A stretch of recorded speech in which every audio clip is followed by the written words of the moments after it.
नमस्कार दोस्तों। आज की कहानी एक ढोंगी तांत्रिक और एक साहसी स्त्री की है।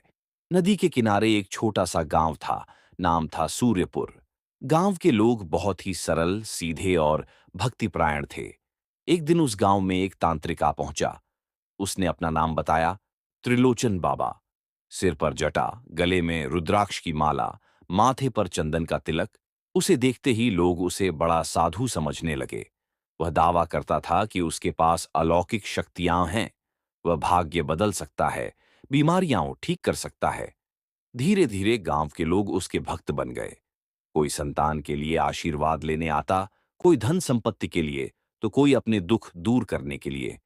त्रिलोचन बाबा सबसे मीठी आवाज में बात करता और कहता, सब ईश्वर की इच्छा है। उसी गांव में मेघला नाम की एक युवा विधवा रहती थी।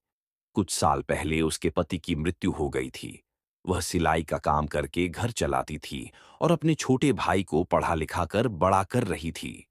बाहर से वह बहुत मजबूत दिखाई देती थी, लेकिन भीतर गहरा अकेलापन और जिम्मेदारियों का बोझ था। एक दिन उसका छोटा भाई अचानक बीमार पड़ गया।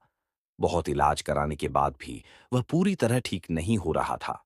तब एक पड़ोसी ने कहा, त्रिलोचन बाबा का आशीर्वाद ले लो, वे सब ठीक कर देंगे। भाई की खातिर मेघला मजबूरी में बाबा के आश्रम गई।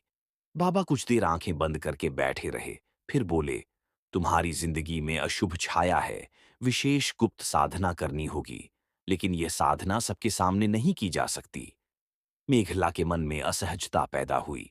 फिर भी भाई के बारे में सोचकर वह चुप रही। लेकिन उसने ध्यान दिया कि गांव की कुछ और अकेली महिलाएं भी चुपचाप बाबा के पास आती जाती हैं।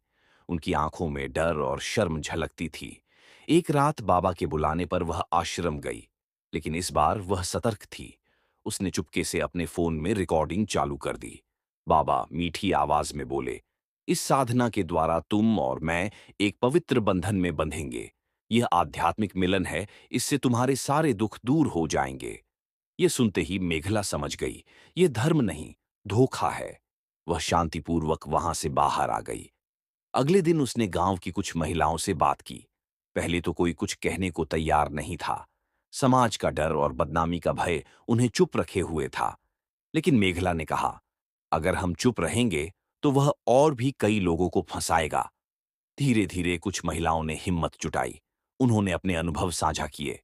सबको समझ में आ गया कि त्रिलोचन बाबा ने सबको एक ही तरह से धोखा दिया है। मेघला गांव के प्रधान के पास गई और रिकॉर्डिंग सुनाई। पहले तो किसी ने विश्वास नहीं किया, क्योंकि बाबा सबके श्रद्धेय थे।